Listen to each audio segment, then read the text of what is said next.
Hello, ladies and gentlemen. It is currently Monday, October 1st, 2012, and this is Day 9 Daily number 508, and I forgot to pay rent.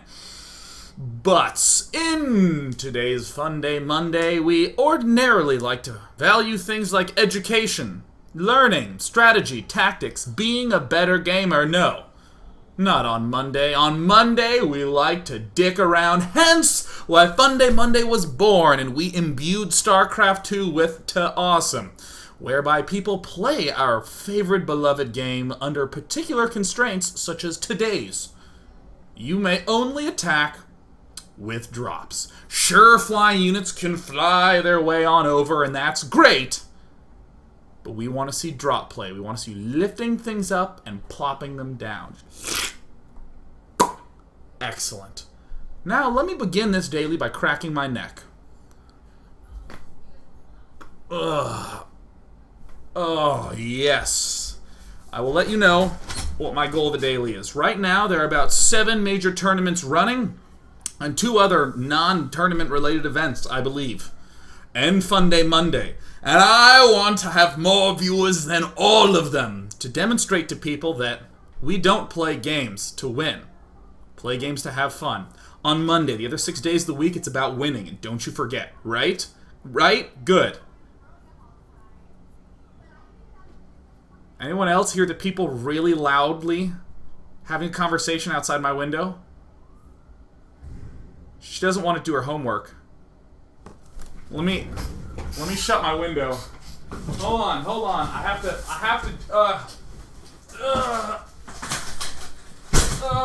now.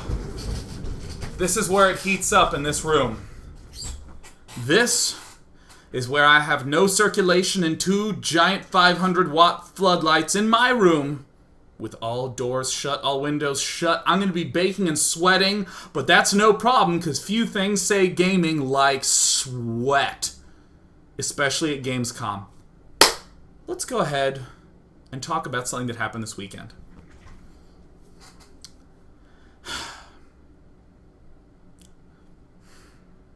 I went to the Return to Ravnica pre-release for Magic the Gathering. Oh my god, it was very cool. For any of you who don't play Magic, don't worry. I'll speak in totally understandable gamer nerd tones, right? The idea behind this is a new release of cards for the unbelievably kick-ass game of Magic the Gathering. Rather than pick a particular color to play, there were 5 guilds. Ordinarily, it's red, blue, green, white, black. Words that you know. No, not this weekend. It was Rakdos, Golgari, Azorius, Izzet, and I don't remember the last one off the top of my head. Selesnya. And they give you this amazing box. You go up there, you sign up. They're like, what will we be playing? In the morning, I played Golgari, but it was afternoon time. Let's go ahead and fast forward to that. Afternoon, I was like, I'll be playing Rakdos. And they're like, all right, here's your set. And they give you this. I think I actually have it over here. Yeah, there it is. They give you this beautiful. Look at this sex. It's like a box of deluxe chocolates. This thing, and you open it up, and oh my god, it's like that scene from Pulp Fiction. They don't actually show you what's in it, but you know it's important because a guy with a band-aided neck wants it. I was so excited. I was so thrilled. Now, the point of Magic the Gathering is that you play a fucking powerful wizard, alright? And it is your goal as a wizard to kill the other guy who is also a powerful wizard. So you're casting spells and summoning creatures and you're bashing each other with them. This is the way Rakdos works. When you cast a creature spell, you can choose to pump it up, make it bigger, stronger, better, faster, deal more damage, and be generally more baller. But if you choose to pump it up, it can't block. Now, you don't say pump it up because you're a powerful wizard. You say unleash. So you cast your Thug Splitter, whatever his name was, and you go, I want to unleash the Thug Splitter. I can't remember the names off the top of my head because it's live, so there's going to be names like Kraken Faceling and shit. So I cast my dude and I unleash my dude. Now the problem is I was playing against another guy who was also playing Rakdos.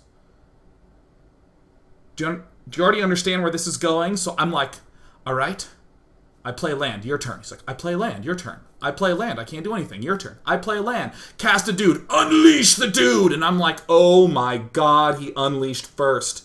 Oh shit. So then what happens? My turn, I cast thing, I unleash it. His turn, he casts thing, he unleashes it. So we can't block each other, so we're just doing this. Imagine a Protoss versus Protoss where you can only warp in at his base. That's what this was. So you know what happened? He got to unleash first in game 1, because he went first. So I lost immediately. Game 2, I lost. Or game 2, because I lost game 1, I got to play first. So then I won. Then we played game 3, and he got to go first, so he won. Fucking stupid! Ugh! And I was so enraged. Oh, God, because every time when I thought I was catching momentum, he'd cast another guy. And you know what attacking is? You know how you attack in this game? You tap your creatures. That means turning it sideways. It's the way you take your cards and you turn him sideways. Do you realize how not manly this motion is? There's a lot of weird modern day things that look manly, like scratching a turntable. Oh, that's so cool. They're like, oh, I spit all over myself. It looks pretty sweet, not in Magic. It's time to attack. Makes no frickin' sense. And of course, when you tap, that means to attack. And I know in other circumstances it means to have sex with someone. You tapped that. Not in Magic, because you're a powerful wizard. So, terrible experience then. Got destroyed and then just wandered around for 40 minutes with nothing to do. Nothing at all to do. Until my next round came up. So I'm like, alright, cool, I'm going to slam this nerd, alright? I'm going to destroy him and leave a carcass in the middle of a comic book shop that people are going to be stepping over to get to their next round. Because he sits down and you know what he says?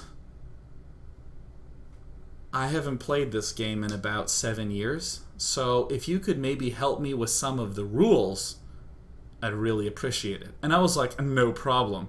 I play Rakdos, so I'll have plenty of time to explain the rules. Attack! Unleash him, right? I'm feeling so boss mode. There's a thing called land in this game, and you use your land to cast spells. If you don't draw any land, you don't cast any fucking spells for the entire fucking game! Fuck! God, I hate not drawing land! So I'm on there, and I'm getting ready to play this guy, and I have two guys, just two dudes out there, and I'm attacking with him, and he blocks. He elects to block. He blocks it. And you know what happens when he blocks? He taps. He taps it. And I'm like, why are you tapping? And he's like, because I blocked. And I'm like, you don't have to block when you tap. Or you don't have to tap when you block. And he goes, no, you should have to tap when you block. And I'm like, no, you totally don't. And his eyes did this. And I could read his mind. And you know what his mind said at that point in time? It went, that's so overpowered. No, it doesn't tap when you... Like his head was exploding as he was like reconstructing his whole childhood in his head. How is that so fair? And he's asking me all these questions that hurt. So, okay, so tell me if this is okay. So I want to cast this spell, and this should kill everything you have, right? And I'm like, yeah, no, it killed. All my guys are dead. Right? Do I have enough land for that? You have plenty of land. It actually will only take half your land. That's fine. You can cast that spell all you want. I can't. I'm gonna do that then. Do it, come on, do it to me, do it. And you know, like, every game he only ever had one creature out, but it was enough to completely shut me down, because I could only ever get 3 land, and it was always a centaur. He had like 50 centaurs in his deck. And right when I like kill his centaur, I'm like, yeah, I got your centaur. I cast another centaur, and he keeps just poking me down, like, my eye, I got stabbed in the eye with a centaur, I can't see anything. And he went off and laughed and looked at the joyful moment. Did I win? He was so happy, he wiped his tear off with his hoof. Jerk. Oh, so angry. So tilted. But not nearly as tilted as the third game. The third game I played, right? So I've lost twice. I'm down 2 games. We're going to play 4 rounds total. And I'm like, all right, you know what? I'm just going to wait till the next round. I'm going to play the next round. It's going to be fine, all right? It's going to be fine. I had to, like, go to my car. I was, like, so mad. I'm, like, sitting there. I was like, this dude didn't know the rules. And he got so happy when he beat me. Next round comes. I'm ready. I'm refocused. It's time to play some Magic.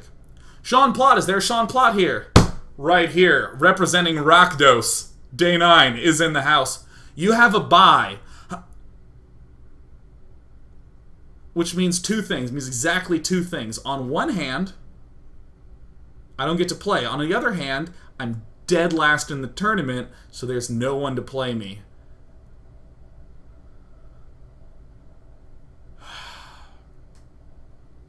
I was on the tilt! Oh my god. Last game was really bad. It was really terrible. Because, you know what happened to this man? You know what happened to the last guy? Let me explain what the last person did. The last person was uncontrollably happy every single time he did something that destroyed me. Every single time. He was like, and I'm gonna kill your guy.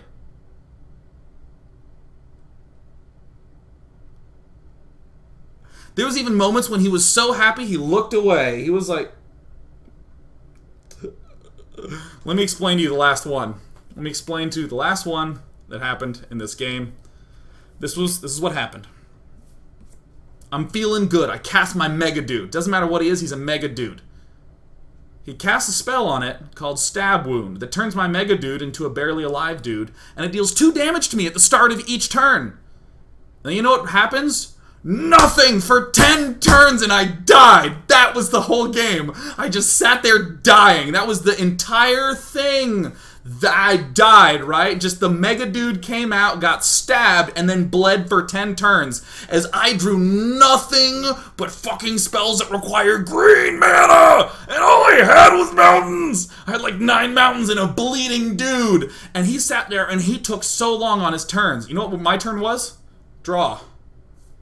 Your turn. That was my turn. 10 turns in a row until last turn, where I drew and looked for a long time because I knew the next thing that came out of my mouth had to sound not mad because he's a person, and he's a happy person. He's a nice guy. So he was like, okay, it's your turn. And I could feel his heart pounding. I could see his pulse, like boom, boom, like right there in the neck. I don't know if you know this, but you can look right there in the neck. And if someone doesn't have a giant beard or terminal acne there, you can see the pulse.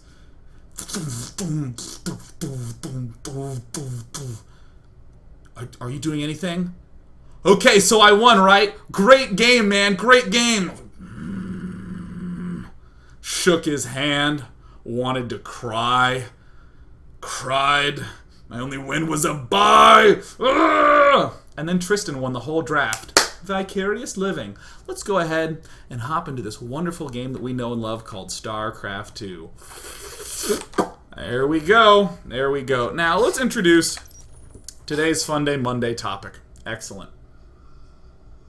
Down on the bottom left, we have a fellow named Nemesis, who's some Protoss guy. Up in the top right, we have somewhat of a regular of the Day 9 Daily. His name is Troggles. He says it's Monday. He is indeed correct in his analysis, and we'll begin stepping forward. It's time for Dot Dare Daily. There's the whoop, good luck, have fun, and Troggles says our mantra, time to dick around, to which Nemesis says, yo! Love that attitude. I love people.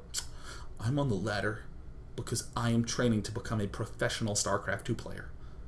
Professional. You know what? I have another great story. I have an amazing story that I'll be telling. Probably part two. Part 2. So, we got Troggles here. It's actually the story of how I met Tristan, my best friend. That'll be a good one. Does the sound good? And it's good. Yes, excellent. Now, the whole point of this Funday Monday is that you are not allowed to attack by any means other than dropping. So we got to go ahead and figure out all the things that we have to adjust for. It looks like Troggles positioning himself aptly for the pain-bringing. Nemesis going with the Gateway First build, very popular nowadays. Nemesis is going to follow that Gateway First by a Forge First and a Pylon, and the inability to do much of anything at this point in time, but he might expand at some point. We're going to go for a cybernetics core with one geyser with nothing in it before he steals our second geyser. It's a little bit of a roundabout build, but it's a build that gets there every time. This is like the difference between using Google Maps for a build order versus Apple Maps for a build order. Looks like we have Nemesis now. He's building his Nexus. Apple Maps for build orders. Wouldn't that be awesome? Wouldn't you love that? Apple Maps. What's the best way to 4-gate in PvP? Step 1, choose Zerg. I'm with you. Step 2, tech to layer. Step 3, build an infestation pit and research neural parasite. I'm doing is that it has a really clean interface. So down in the bottom right, Nemesis continues to chrono boost away. Nemesis doing that. Oh, Troggles with the FML. All the pain. Don't worry, bro. I'm messing up bad, too. Friendly folk saying bro to each other. The only friendly terminology that can be considered both friendly and insulting at the same time. Nemesis getting the double gas, but what do we see here? Aw, yeah, metabolic boost. More like there's the drop tech found at Ventral Sax. Here it comes. Here it comes. The double upgrade. The Zerglings. Well, this is just not subtle. This is not subtle at all. This is, just for the record, just so all y'all baller nerds understand, this is about as subtle as going up to the girl and saying, "Do you want to get coffee sometime?" Not like a date, just a coffee. I'm subtle. I have never asked a single male friend to go get coffee. Have you? Well, oh, it isn't subtle, is it? So, in this game, see Troggles, and he's going to do a popular build. He says, "Don't scout there," to which Nemesis acquiesces. In the meantime, thanks to the fact that he's not being scouted, Troggles goes ahead and he loads it all up. Excellent. There it is. Oh. Troggles with the drop tag. With the drop tag. Nemesis, the nice guy, didn't scout where it was told not to scout. And he's gonna get killed as a result. It's not exactly a song, but it's a true statement. Nemesis does the ever so classic, "My army's gonna die, I'll right-click his Nexus and do one of these bad boys." We've all done that before in the past. Oh my god, I'm not good. The Nexus! Because if you kill the Nexus, it'll feel good. But most of the time, you get the shields. That part that recharges. In the meantime, Troggles running away. Rebuilding, re-rallying, getting forgetful. As we speed things up a bit, let's go ahead and blast it on through. Oh yeah, Nemesis getting ready for the move out. Can he do the painstaking game-winning damage? It looks like Nemesis is actually having somewhat of an edge due to Speed Zealots, one of the fundamental components to Zealot Archon. Does Day9 ever shut up about Zealot Archon? Nope, not in any matchup in any version of StarCraft 2. Love me some Zeal Archons. And fortunately, as long as we build any number of Banelings, whether he's building units they're good against or not, we are awesome. The skill ray wasn't enough to do much in that particular battle. We have phoenixes and cannons. Down here we have no cannons. This is sort of an after-the-fact defense. But as we speed up this introductory game, we get the opportunity to see Troggles going in again. Here comes Troggles.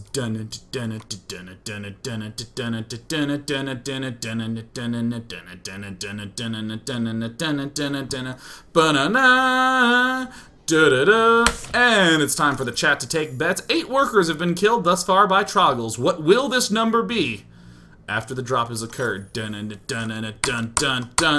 Normal speed. The Nemesis cam. Where is he looking? Deselection. Get the immortal. Uh-oh. Run the probes. Alright. The numbers are starting to get high.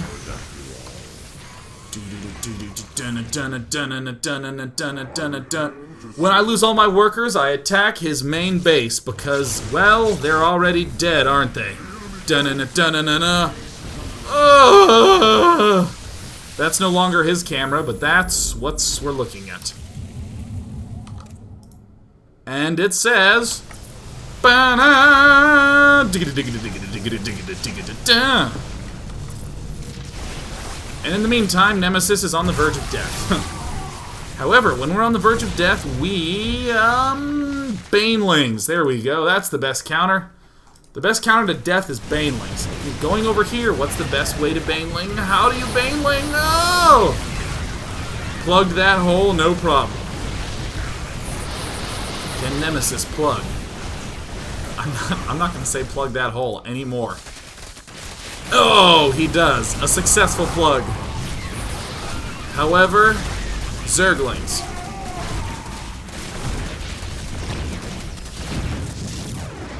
And there you go. His death was a tragedy.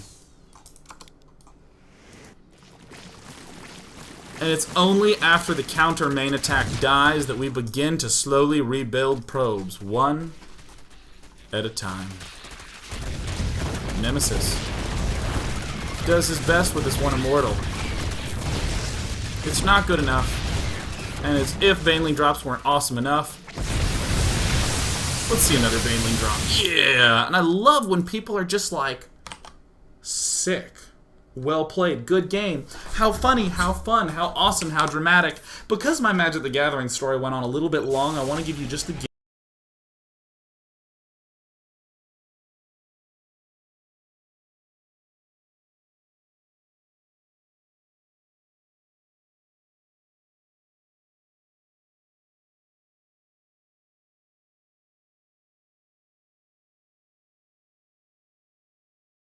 Are we back? How's the sound doing? Check.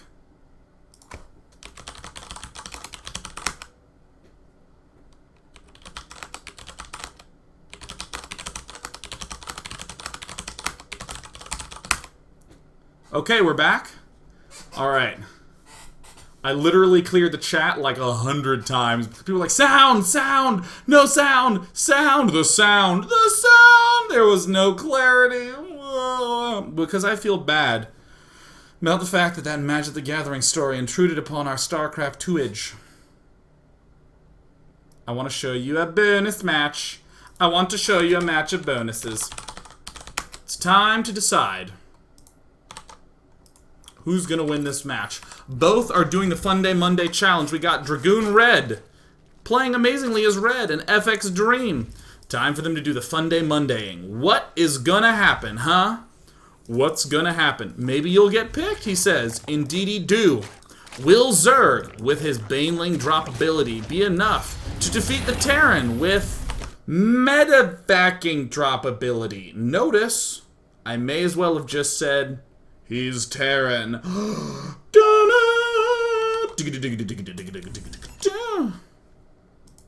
In the meantime, at times 8 speed.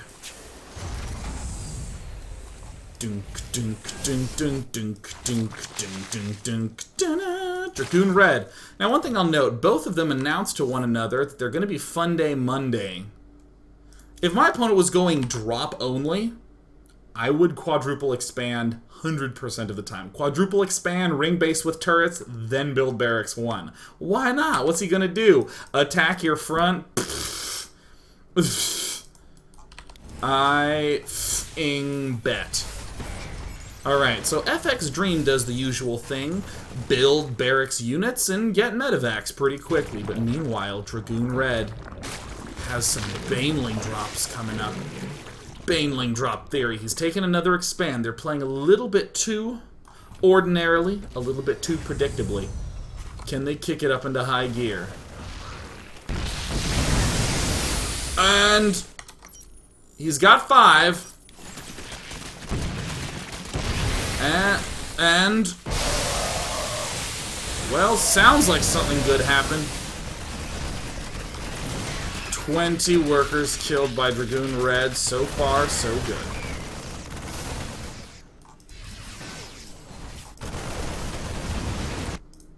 So now Dragoon Red is pretty much unimpeded, gets to build up the quality of life in his bases, no big deal. And StarCraft, load and I see what you're doing there. I see what you're doing. Well, oh no. Oh! Apparently the truce didn't last long enough for anything noteworthy to occur. Just dropped right on top, and the food's pretty much even yet again. The drop also occurred down here. Still even. Dead even. Only 50 units lost tabs away. However, Terran's been building up a mighty fine pack of medevacs. Mighty fine pack of medevacs. So weird only being able to drop. LOL, yep, says Terran. I bet. Dang, Mr. Plot, for making us do this. I'm so sorry. Medevac trying to do anything notable. Alright. Alright, now this is where we gotta take drops. You dudes. I have to ask you. Red or blue? Red or blue? Oh no. Oh man. Well, blue's doing the big drop. Dragon Red doing the big drop. Looks good for Red, doesn't it? So far, Dragoon Red actually has nothing in the main base. We got some Marines making a cameo appearance, but too bad the budget couldn't afford for them to be headliners. And it looks like all FX Dream can do now is run on home. He's losing his main base as people are being torn to shreds. And FX Dream. I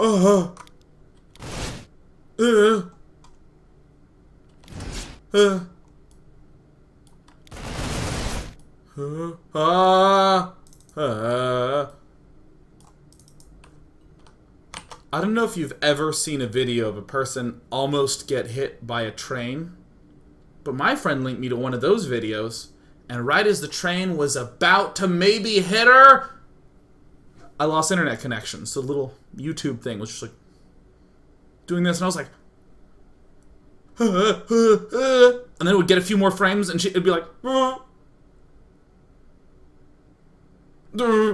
like the train. You know the trains that like doo doo. You know that sort of like Doppler effect noise. It was like.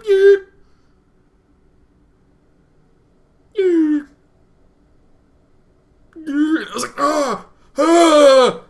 and so of course here I'm reminded of this time. Oh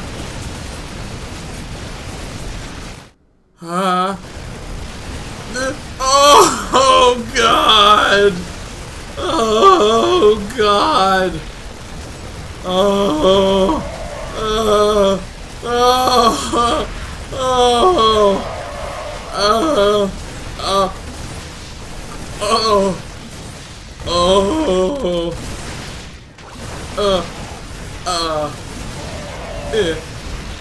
In the medevacs. Oh.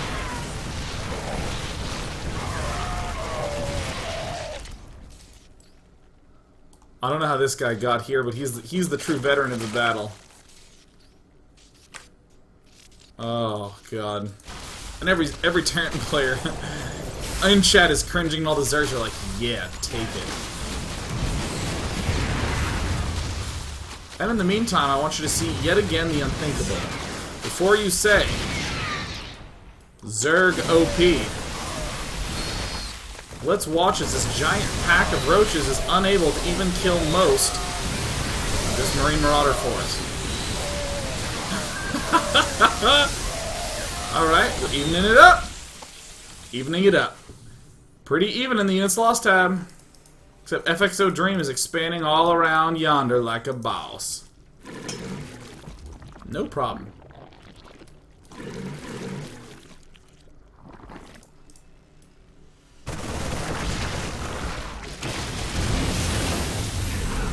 And as anticipated, Blue and Red continues to drop. I just thought this game would be a fun, funny little bonus game. So that way you could see the opportunities that arise when 2 players are required only to drop.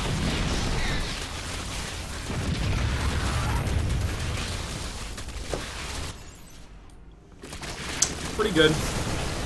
Pretty standard. No commentary needed, because I'm saving commentary for part 2. LOL, best TBZ ever? I think so, my friend. When we come back for part number 2, I want to tell a little story of how I met Tristan Brand.